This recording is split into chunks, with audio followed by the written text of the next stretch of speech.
आणि यानंतर एक महत्त्वाची मोठी बातमी आपल्यापर्यंत येते ती बघूया। मुंबईतल्या महालक्ष्मी मंदिर परिसरात बेवारस बॅग आढळल्याचं समजतंय। भक्त आणि नागरिकांमध्ये त्यामुळे घबराटीचं वातावरण आहे। सध्या पोलीस आणि बॉम्ब शोधक पथक घटनास्थळी दाखल झालेलं आहे। सर्व भाविकांना मंदिर परिसरातनं बाहेर काढण्यात आलेलं आहे। मंदिर हे सध्या रिकामं केलं गेलेलं असून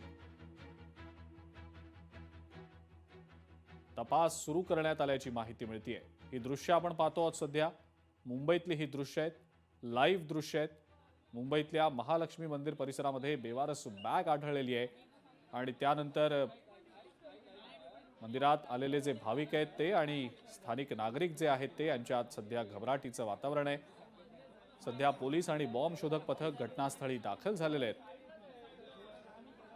सर्व भाविकांना मंदिर परिसरातनं बाहेर काढण्यात यश आलेलं आहे।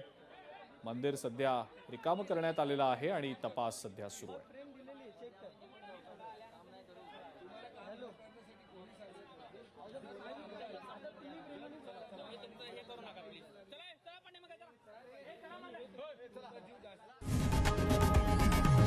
लोकशाही मराठी ऐका, पहा, जागरूक रहा।